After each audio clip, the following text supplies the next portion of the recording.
Magandang araw sa ating lahat, mga boxing fans, saan mang panig ng mundo.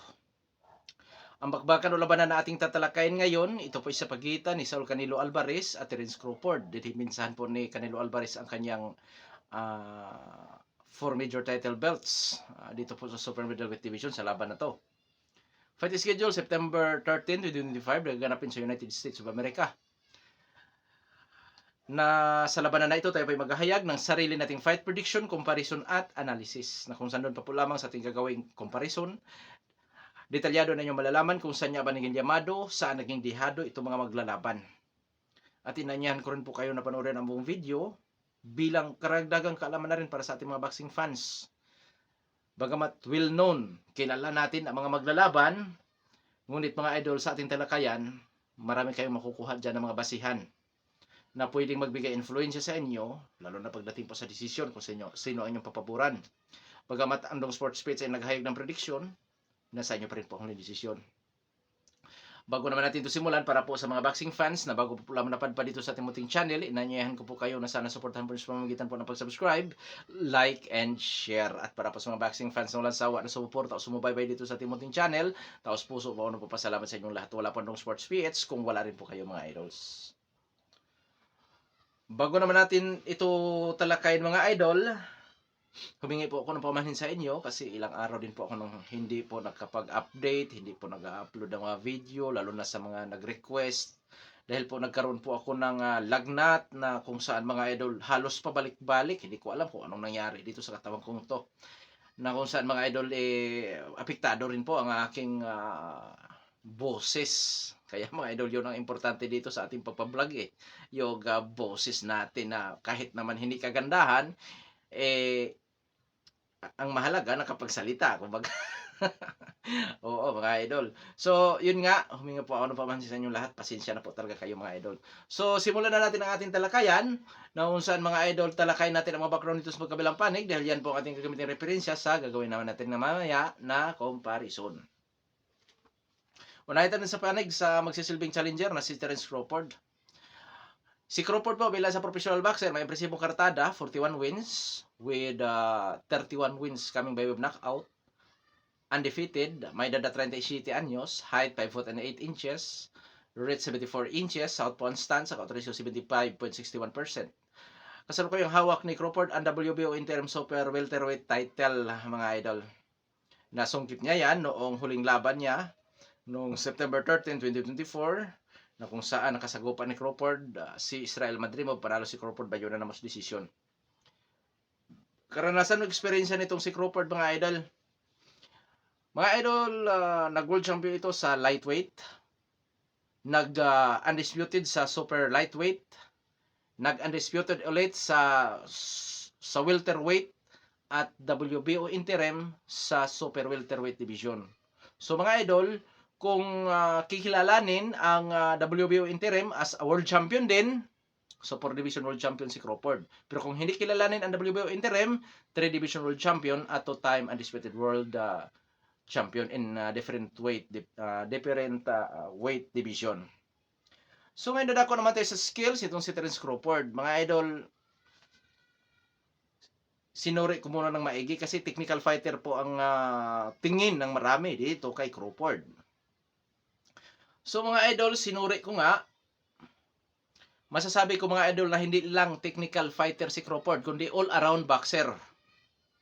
O, hindi lang siya talaga technical fighter, kundi all-around boxer pa.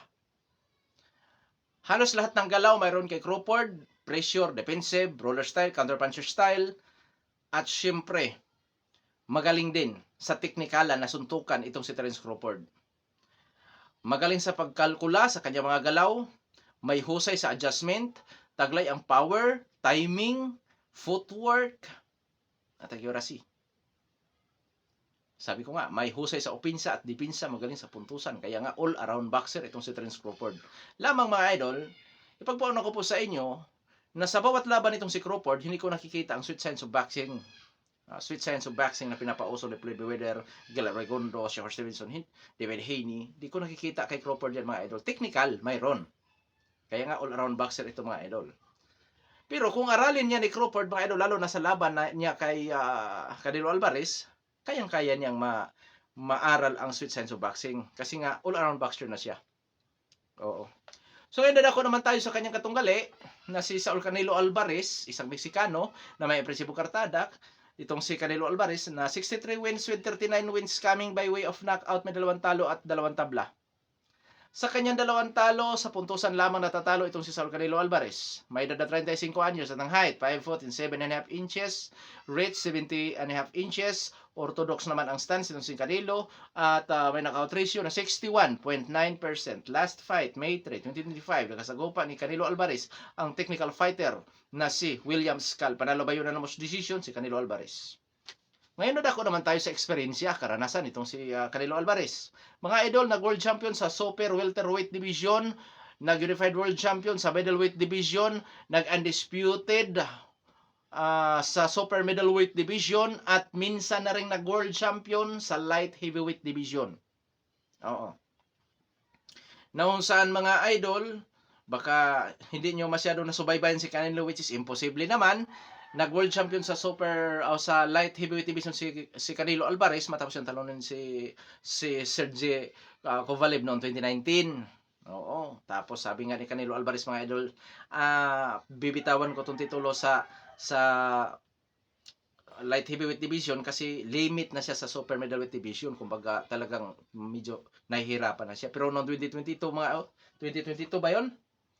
Oo, noong 2022 tumaas ulit o pumitik sa light heavyweight division si Canelo para kalabanin si Dimitri Bivol, na kung saan doon siya nakatikim sa ikalawang talo sa kanyang buong professional boxing career mga idol. Na kung saan po mga idol, ang mga tumalo kay Canelo Alvarez ay mga technical fighter. Yun po ang tumalo kay Canelo Alvarez. Ngayon, dadako naman tayo sa skills ni Saul Canelo Alvarez. Boxer puncher. Boxer puncher, ang mga galawan niyan, malimit natin makikita, pressure puncher style, brawler style, defensive style, counter puncher style. Mayroon yan kay Saul Canelo Alvarez.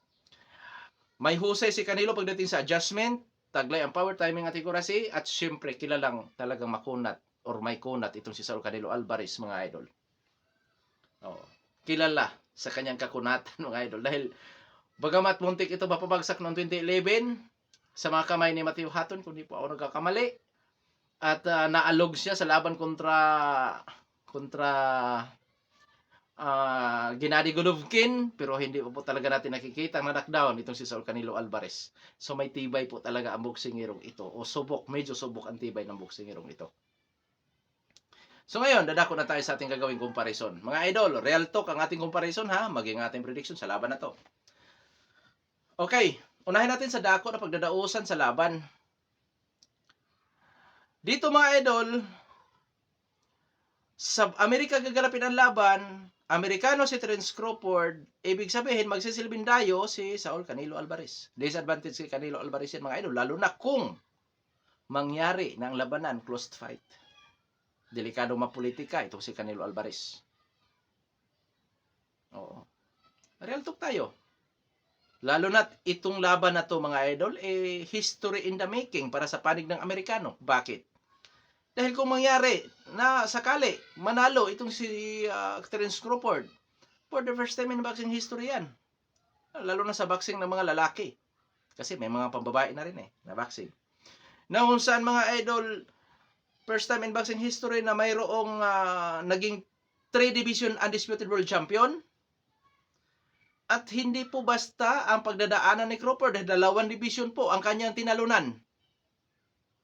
At kung magawa kanyang matalo si Canelo Alvarez sa laban na to, isang malaking karangalan sa pamilya ni Crawford at siyempre sa bansang Amerika na nirepresenta nito si Terence Crawford. Kaya sabi ko nga sa inyo, delikado din si Canelo Alvarez dito. Kung ang labanan mo sa scorecard, closed fight, baka mapolitika. At syempre, may kakayanan din si Crawford talaga mga idol, lalo na pagka ang labanan mo sa puntusan dahil isang all-around boxer na may galing, may husay sa opensa at depensa or sa teknikalan na labanan. Oo. Ngayon, dadako naman tayo sa pagka world champion nitong si Saul Canelo Alvarez. So mga idol, dyan naman sa panig ni Canelo Alvarez bilang isang world champion at challenger itong Amerikano. Mga idol, posible din kung magkaroon ng close fight, pwedeng sabihin din po ng mga hurado na hindi naging sapat ang mga nagawa ni Crawford para makapangagaw ng titulo. Pwedeng ganun din ang mangyayari. So may twist din pala ng kaunti po mga idol. Oo. Pwede sabihin na hindi naging sapat ang nagawa ng challenger. Dapat pagpakitang gilas itong si challenger kung nais niya makapangagaw ng titulo. Yan po yun mga idol. So may bawi si Canelo Alvarez as a world champion kung saan may mga pribilehiyo. Oo.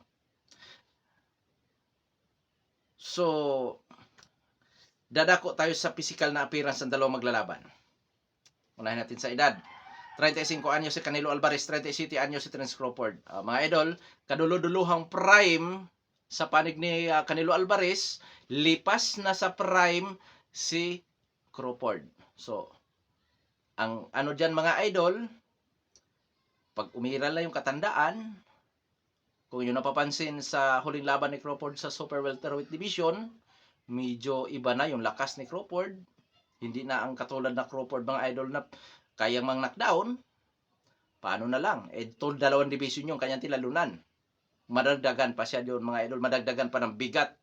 Ang problema dito kay Terence Crawford ngayon mga idol, bukod sa edad, kung madala ba niya ang kanyang tibay, kaya ba niya sumalo ng mga suntok mula sa Super Middleweight Division? Madala ba kaya niya ang kanyang lakas na kung saan posibleng makakatulong sa kanya? Yung tibay at lakas, yun, isa yan sa makakatulong sa kanya para manalo.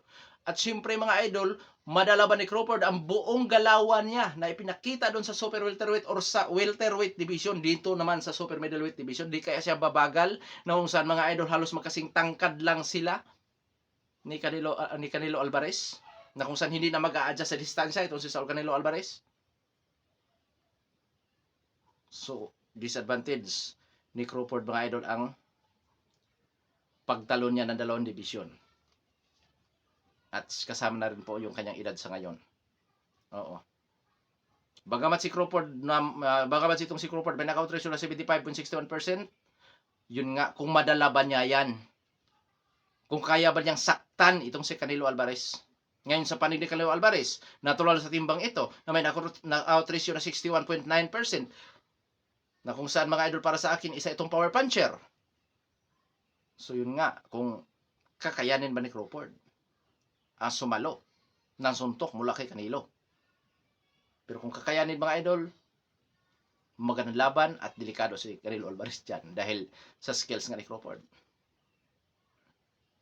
So disadvantage kay Crawford yan mga idol, ang sitwasyon na yan. Karanasan o eksperyensya. For the first time, si Terence Crawford mapapalaban sa pro fights na kung saan mga idol, halos magkansinlaki niya dito po sa laban niya kay Canelo Alvarez. Dahil doon po sa Super Welterweight at sa Welterweight Division, maging doon sa Lightweight Division mga idol, Super Lightweight Division, parang weight bully itong si Crawford. Dahil umaabot pala ito sa 186 libras. Yung bang sa gabi ng laban. Ganun, umaabot pala siya ng ganun kabigat. Weight bully pala to sa 147, sa 150, sa 152, 154 doon sa Super Welterweight Division kung tutuusin. Kung ganun pala ang kabigat nitong si Terence Crawford sa gabi ng laban mga idol. Ganun pala to kabigat. So, dito ngayon masusubok si Terence Crawford. Ngunit, sa karanasan, mga idol, kasi experience ang pinag-uusapan natin dito, sa narating sa boxing, hindi na matatawaran si Crawford. Samantala si Canelo, lalo na, hindi rin matatawaran sa narating sa boxing. At minsan nang naging face of boxing itong si Canelo. Unlike dito kay Crawford mga idol na hindi ganong na-recognize. Hindi global superstar si Crawford. Si Canelo, parang si Pacquiao to, naging global superstar to. Si Canelo Alvarez, kilala ito sa buong mundo. Si Crawford, hindi gaano to mga idol, hindi babango masyado. Kasi kung sakita sa boxing mga idol, alam nyo na, lamang na lamang sa kitaan sa boxing si Canelo Alvarez. Ikumpara dito kay Crawford, hindi masyadong kinikilala itong si Crawford mga idol. Oo, pero sa experience yun nga, hindi na rin po siya basta-basta. Ilagay na lang natin sa 55-45 mga idol. Oh, sa experience kasi nga world champion din tong si Crawford. Oo. Kaya hindi natin pwedeng maliitin 'yan bagamat nasa bababa din timbang. Oo, hindi pwedeng maliitin. Skills. All around boxer kontra boxer puncher. Siyempre mga idol, lamang po ang all around boxer doon sa boxer puncher. 55-45. Pero ang tanong natin dyan, kung madala ba ni Terence Crawford ang kanyang kabuhang skills? Lalo na yung kanyang liksi sa kamay at paa. Dahil yun po talaga ang kailangan ni Crawford ngayon sa laban na ito, ang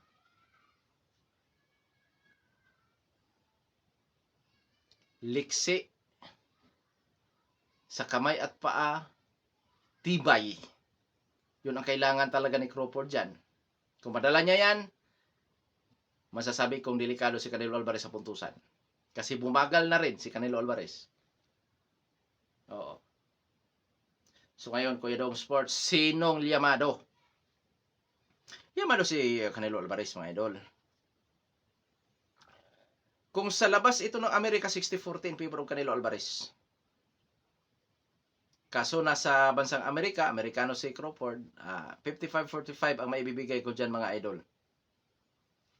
Kasi sa laban na ito, wag lang ma-knockout si Terence Crawford, may chance ang manalo to sa puntusan. Oo. Sa tulong ng kanyang skills, at siyempre, kabilang na doon mga idol ang politika sa boxing, lalo na kung magkaroon ito ng closed fight. Pero siyempre, nangunguna yung skills. Lalo na itong laban kasi na ito mga idol, history in the making kasi to. Na kung saan mga idol, nirepresenta nitong si Terence Crawford ang bansang Amerika.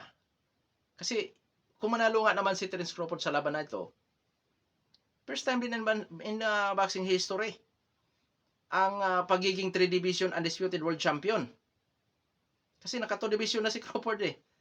At siyempre mga idol, babango ang pangalan nitong si Terence Crawford baging ang Amerika. Bakit? Kasi kung sakali matalo niya si Canelo Alvarez diyan mga idol, ang legacy ni Crawford at siyempre ang kanyang nationality, ang karangalan. Siyempre, yun kasama na yung karangalan ng bansa yan mga idol. Yun ang kaya nasabi ko na kung nasa labas lang sana ng Amerika ang labanan na ito, 60-40 in favor of Canelo Alvarez. Pero nasa loob ito ng Amerika, baluarte ni Terence Crawford, so 55-45 ang may bibigay ko. Maaring disagree kayo sa akin, maaaring agree kayo sa akin. Pero tandaan natin na ang laban na ito, delikado sa politika talaga. Oo. Sa bagay, may pangalan si Canelo Alvarez at hindi pa naman bumulusok ang karera ni Canelo Alvarez sa boxing. Kumbaga, nasa kanyang kasikatan pa rin naman itong si Canelo Alvarez sa ngayon. So, mabigat din to. Oo. Para po sa, lalo na kung magkaroon ng close fight, mabigat to. Mahirap ito para sa mga hurado kung magkakaroon ng close fight. Kaya kinakailangan ni Canelo Alvarez ang knockout win dito mga idol. Kung kaya niyang i-knockout niya na. Para maiwasan yung nasabi ko. Oo. Para maiwasan yun. So ngayon, dadako na tayo sa ating prediction sa laban. Prediction ko po dyan, Canelo Alvarez by knockout, 1-10. 1-10. Oo. Ngayon, kung sakali, anong dahilan para manalo si Canelo Alvarez? So yung kanya mga advantage po mga idol, siyempre. Oo. Isang beses na palaban si Crawford sa super welterweight division. So parang dumaan lang siya diyan. Tapos hindi pa magandang kanya pinakita. Pangalawa, natural sa timbang si Canelo Alvarez. Pangatlo, yung lakas ni Canelo Alvarez, baka makapag-overwhelm yan kay Crawford. Babigla si Crawford yan. Or hindi kakayanin ni Crawford, idiretso na natin. Kaya dyan sa laban na yan mga idol, ako, para sa akin, Canelo by knockout, 1-10.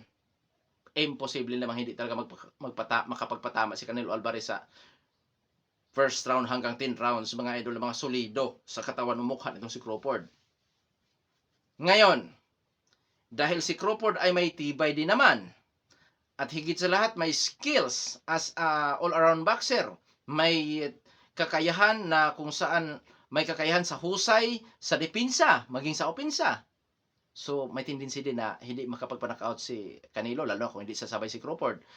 Ngayon, pabor pa rin ako kay Canelo Alvarez na mananalo sa pamamagitan po ng unanimous decision or split decision.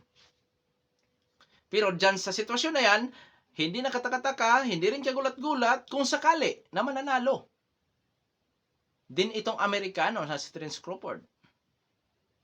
Gamit ang kanyang skills. At syempre, kasama na rin doon mga idol, yung sinasabi ko kanina, ang politika sa boxing. So, hindi katakataka kung mawi sa puntusan. Bagamat pabor ako kay Canelo Alvarez, pero hindi katakataka mananalo na dyan si Terence Crawford by unanimous decision or split decision. Ngunit, bagamat mataas ang knockout ratio nitong si Terence Crawford na kung saan umabot sa 75%, hindi ako kumbinsido na makapagpa-knockout ito kay Saul Canelo Alvarez. Real talk tayo, hindi ako kumbinsido na kaya niyang patulugin si Canelo Alvarez sa suntok niya, mga idol. Mare masaktan siguro si Canelo, pero hindi ako kumbinsido. Ngayon, alam naman natin na boxing ang sports na ito, na kung saan mga idol, anything can happen, ika. Paano kaya dong sports kung ma-knockout itong si Canelo Alvarez? I'll give in. This is boxing, anything can happen. Bagamat galing sa mababang division itong si Terence Crawford, malay natin makapagpatama ng solido yan. Maraming pwede mangyayari dito sa loob ng luna o sa loob ng ring, mga idol. Sa aktual na laban, maraming pwede mangyayari dyan na hindi natin inaasahan. So mga idol, kung sakaling mangyari nga yan, knockout of the year. At napakatinding karangalan dyan sa panig ni Crawford. Kung mangyari yan, mga idol, ang pagka-knockout ni Canelo Alvarez, kung sakasakali. Kasi nasabi ko nga sa inyo kanina na hindi ako kumbinsido makapagpa-knockout si Crawford dyan. Di nga nagawa ni Gennady Golovkin. Di nga nagawa ni Bivol na taga light heavyweight division. Masasabi ko lang dito, isang magandang laban po yan, mga idol. Bagamat dihado itong si Crawford, pero pagka hindi magkuha ni Canelo ang in-knockout yan, delikado si Canelo sa puntusan dahil sa skills na taglay-taglay ni Crawford. Oo. Yan kung hindi magbabago itong si Crawford. Yan kung hindi siya maduduwag, hindi siya ma-intimidate, once na, masolida na siya ni Saul Canelo Alvarez. Oo. Yan kung hindi siya ma-intimidate, mga idol. Kasi may posibilidad kasi na matamaan na ng mga solido na for the first time sa kanyang buong professional boxing career ang matikman ang ganun kalakas. Pero sa tingin ko naman, mga idol, itong si Crawford, yun nga ang depensa ang pinakaano sa kanya. Yun ang maganda lang sa kanya ang depensa. Kaso lang baka matamaan dahil sa mga idol, sa mga laban niya nito, hindi naman siya hindi natatamaan din. Bagamat may husay sa depensa, pero natatamaan pa rin itong si Crawford, mga idol. Pero lamang kung sakali naman na i-adapt nitong si Crawford ang sweet science of boxing, so medyo mahihirapan talaga si Canelo dyan na makapagpatama ng solido. Oo. Na masunod-sunuran. Kasi nga, yung sweet science of boxing, mga idol, ay napaka-epektibo niyan, mga idol, lalo na sa estilo ni Canelo. Oo, epektibo ang sweet science of boxing dyan. Lalo na sa galawan nito ni Canelo ngayon. At isa pa, medyo kapansin-pansin na rin ang pagbagal ito si Canelo Alvarez. Kaya abangan na lang natin, mga idol. Isang magandang laban din po ito. Na kung saan, mga idol, pwedeng gumulat sa mundo ng boxing ang resulta nitong laban na ito, mga idol. Maaring mapasaya tayo, maaring hindi rin. Maaring pumabor sa atin, pwede rin hindi. Ganon lang naman ang laban, mga idol. So, nga dito na lamang ito, Pandong Sports PH. God bless po sa ating lahat.